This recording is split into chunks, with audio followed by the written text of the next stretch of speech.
Hi everyone, today we're going to make the matching stool seat and mirror for the vintage dressing table. First, to make the mirror, you're going to cut the pieces out of craft board.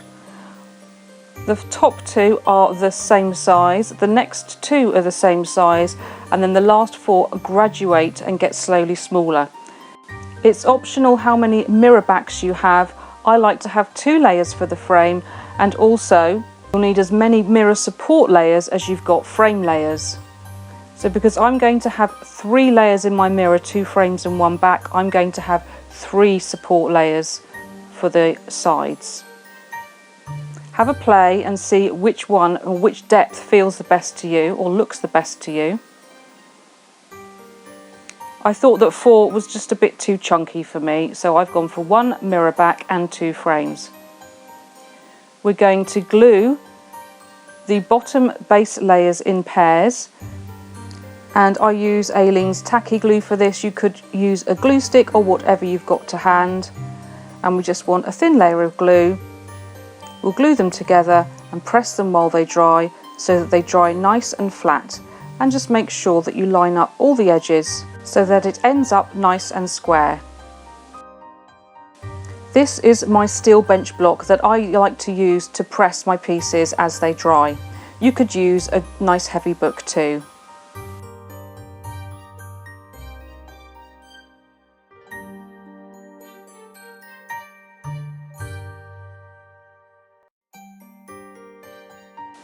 You just need to make sure with the 4 smaller layers that you get the gradient pieces sort of in the right order, so that you can see there's just a faint 1/2 mm gap around the edge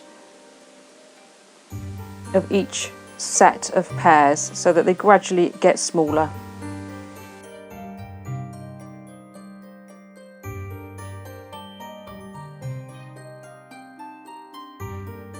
Next, we glue the mirror support legs together, or arms. And again, I'm going to glue the first 2 pairs together, and then we'll add the 3rd layer. And these are kind of symmetrical, so although I've got mine pointing left and right, that's just for me to know I've got the right number of layers for each side. And line them up as best you can, and then press those and let them dry too.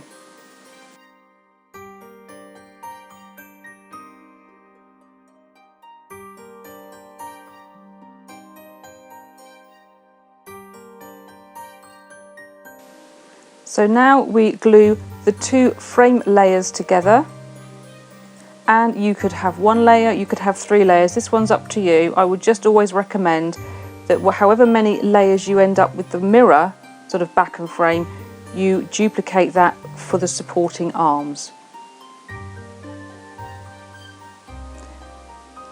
And the only real tricky bit to this is to make sure that you can get the ovals lined up, sort of top and sides, and just work your thumb and forefingers round to gently sort of even them out so that the curves are matching.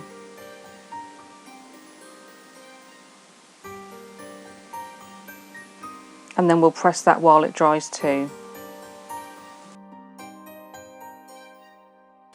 So we get the 2 largest pairs of the base back out now they're dried and pressed flat, and you'll see they sit nicely on top of each other.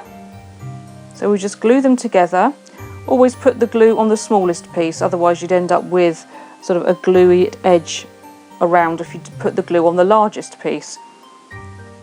So this is very much rinse and repeat. Glue these 2 together, now you've got 4 layers. Make sure the top one is central over the bottom, so you've got a nice even gap all the way around the edge. And just let that dry and press it at the same time.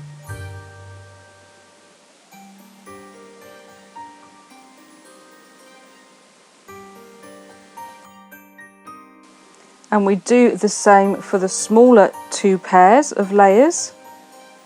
Again, put the glue on the smallest top layer, fit that onto the bottom layer, make sure the gaps are even, and press that one whilst it dries.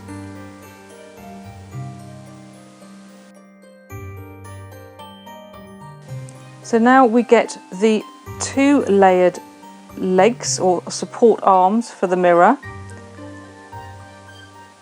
and we're going to glue on the 3rd layer.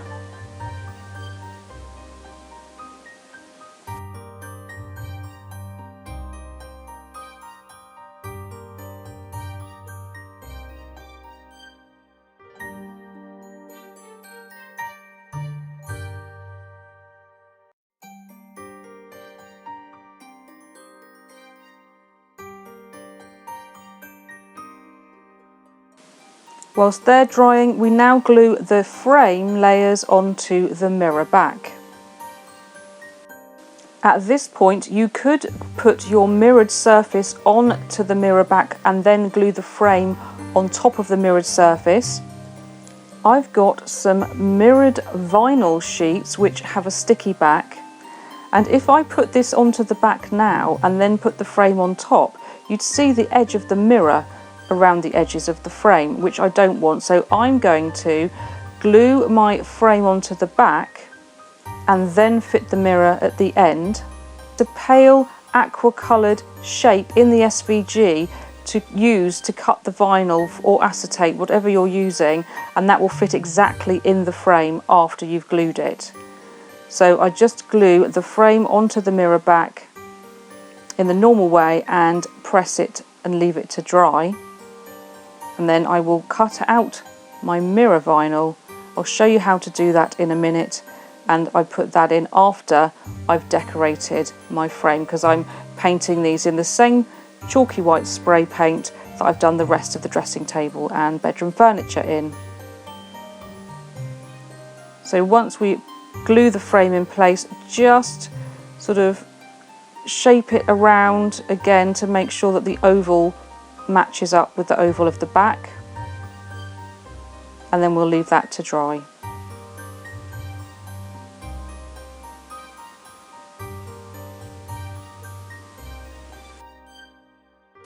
So here's my mirrored vinyl, and I just got this from Amazon. The white layer is attached to the back of the mirror, which is sticky backed. And then the blue layer is a protective film that goes over the mirrored surface to stop that getting scratched before you install it. And I'm going to show you how to do this by hand if you don't want to cut it on your Cricut. This is a metal scribe that I use in my silver work. You could use a point of a compass, and this is one of the inner layers of the frame that just got cut out anyway on the Cricut. So we know this is going to fit exactly. So I'm just sort of scribing round onto the blue protective film. If you want to cut out the actual blue shape on craft board, it is, from the SVG, slightly smaller and designed to fit in the frame exactly. Because I know that it needs to be slightly smaller, I'm going to cut inside the scribed line here. So if you want to do this method, you might want to cut out the pale blue SVG part and trace around that so that you know it's exactly the right shape.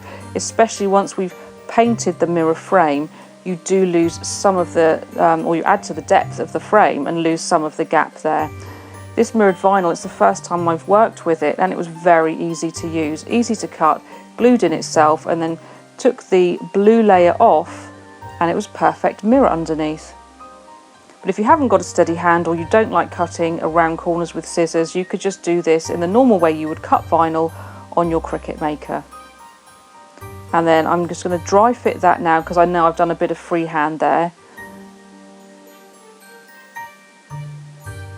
See if it's the way that it fits up better or not, and make any adjustments by lightly trimming any edges that get stuck. And then you'll need a pointy tool to get it back out again. It's quite a good fit. So we'll leave that for now.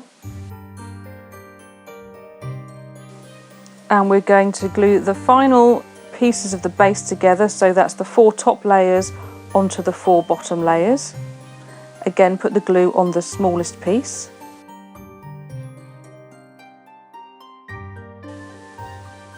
make sure you've got the bottom piece the right way up so that all the layers are pointing inwards and gradiating as you go up.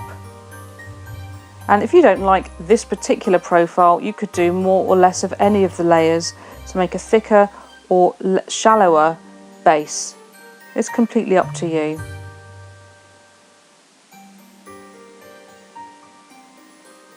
But I think for 12th scale, I liked this profile.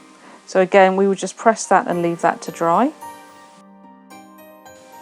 Now, if you want to sort of cover over the layers on the edge of the frame, I like to run a bead of super glue around the edge. Use a fine tip if you've got one, so that it doesn't spill out over the sort of the back of the mirror and then the front of the frame. And we run round. The first layer sometimes sinks in, and then the second layer will create a nice beaded edge, and it sort of stands up, it's self-supporting and just softens the edge of the frame, and you lose the layers. So once you've given it a light sand and then primed and sprayed it, you won't see any of the layers, and it also adds some strength to the craft board. I'm just using the clamp here so that I don't get it on my fingers. So do as many of these beads of super glue as you need to create the edge profile that you want, and leave that to dry. We also do the same to the mirror arm supports. Had to do this in two parts, sort of the top half, let that dry, and then you clamp that or use something to hold it and do the bottom part. This is up to you whether you do this or not. I just like to do it and lose the look of the layers. So we do both arms and leave those to dry too.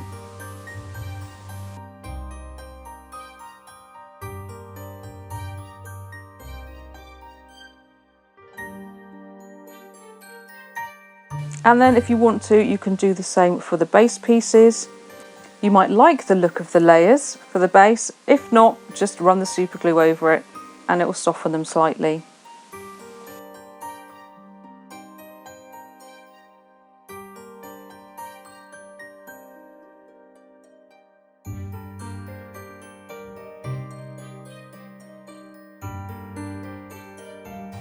Okay, so we have two ways of fixing the mirror and the arms to the base.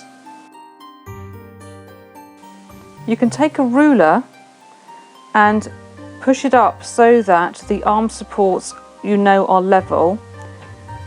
Position the mirror so that you're happy that where the arms touch, you'd like to apply the glue.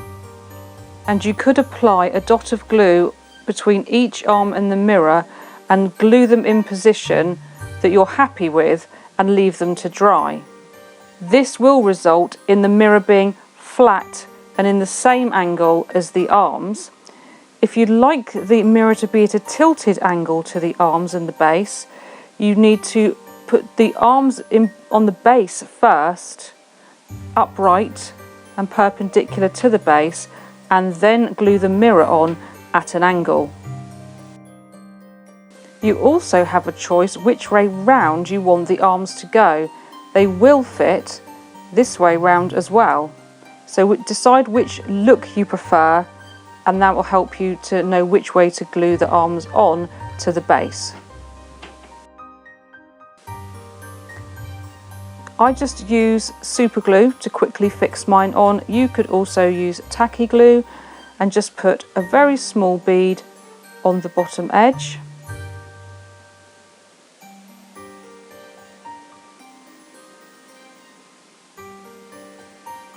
Keep your fingers well out of the way and line up the front corner of the bottom of the arm with the outside edge of the top of the base, and you want to get the arm right in the middle of the top as well. And just hold that in position while it takes.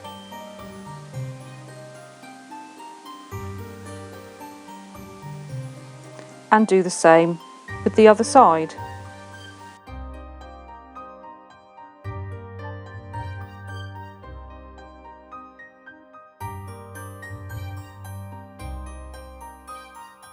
and leave that for about 5 minutes to set up nice and firmly.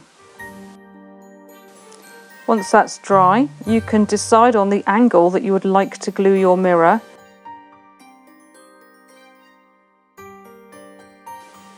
I would recommend getting a ruler or just a straight edge and just roughly working out the sort of middle or the widest part of the mirror frame and back, and putting a dab of glue either side.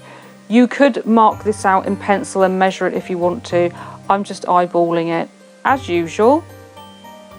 And then carefully you want to insert the mirror into the arms and make sure that it's sort of equidistant from the front to the back and angled at the same on either side. This is probably the trickiest bit here, but you do have time to make adjustments before the glue sets. And then just hold it in place, let it grab a little bit, and then place it down and do the final tilt angle, and then leave it to dry. Once it's dried and you're happy with the angle, you can reinforce the little glue points with some super glue if you like, to make it extra strong. So now we're going to work on the stool seat. We cut 3 of these layers and 1 top layer from matte board, and the red craft board layer makes a smaller base for the cushion, and I've just stuck some foam on top and roughly cut that to shape with scissors. A piece of material to suit your decor, and then we cut the legs again from matte board. There's 3 layers per leg, so that's 12 legs in all. And we simply glue the middle layers together and then the solid top layer on top, so that's 4 layers in all, and that leaves the cutouts in the corners for the legs to go in. And in matte board, 3 layers of legs should fit in the leg corners exactly like that.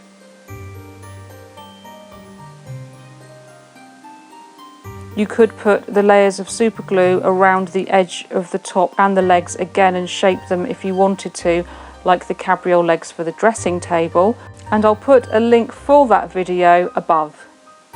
The legs are simply glued in 3 layers and pressed while they dry.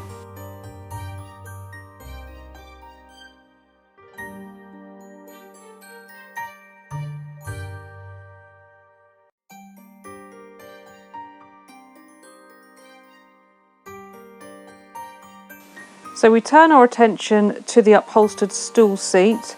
You can see the craft board is only 1 layer thick, and it has the edges to match the cutouts on where the legs go in the base. This piece of material is approximately 2.5 inches long by 2 inches wide. And you want to check and make sure that you've got the nicest sort of surface of the material pointing outwards and down onto the desk, and then we're going to simply glue the material around onto the craft board base. I have already glued the sponge onto the craft board and let that set up too. So have a play around, work out which way the material sits best, the way you'd like to do your corners. They might be different to the way that I do mine. I'm going to glue 1 edge at a time, and again I'm using tacky glue here, but you use whatever you've got. We're not going to see this surface, so it doesn't matter if the glue comes through the fabric.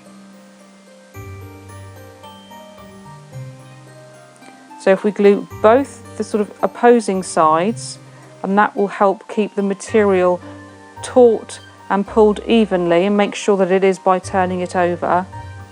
And then make sure you've sort of got a glue-proofed surface.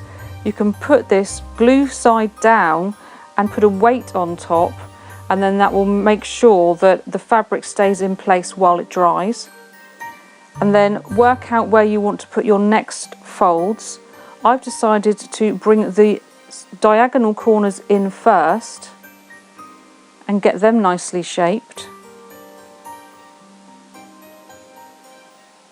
And you can always sort of slightly crease it with your fingers there, so you'll see. I haven't ironed this, I've just pressed it down with my fingers.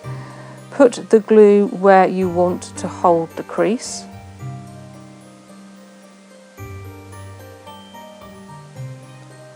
And then fold it down.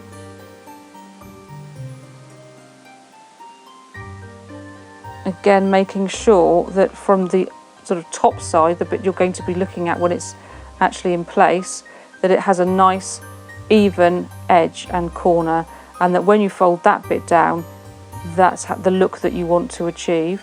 So do that on both ends with the diagonal corners.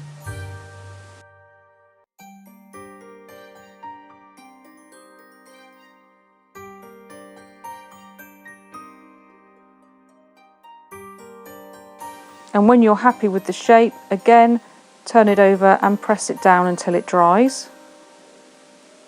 And it does squish the sponge, but it soon pops back up when you take the weight off. And then once that's dried, we do the final 2 edges down. And this is quite a thin material, so it doesn't create too much bulk underneath the seat pad.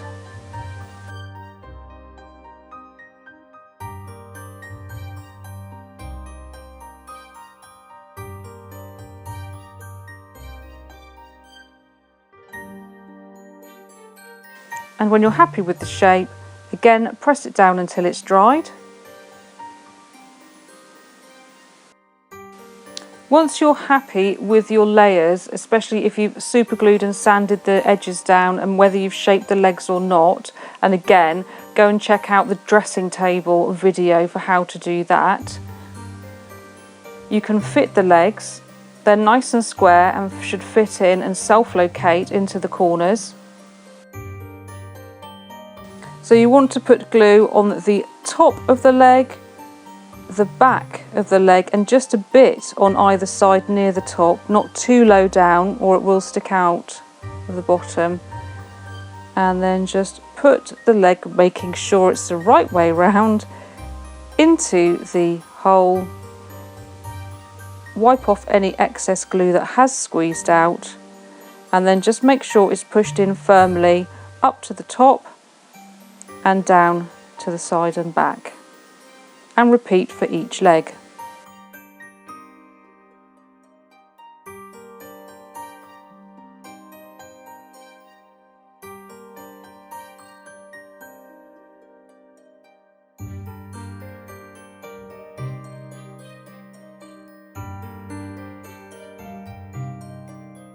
Once you're happy that all the legs are secure, leave it to dry. Then I painted both the stool seat and the mirror in my chalky white spray paint before gluing the seat pad down and the mirror vinyl in place. I then did some light aging techniques, the same that I did on the dressing table, so that they match in harmoniously. And I'm really pleased with how they turned out. I think they complement each other really well. If you look carefully, you'll notice that I didn't shape the cabriole legs on the stool seat as I did on the dressing table, and you really can't see very much of a difference. So if you don't feel confident enough to do that, you don't need to. Thank you for joining me today. I hope you enjoyed this video and that you'll give this project a go. Don't forget to click subscribe if you haven't done already, and I'll see you again soon.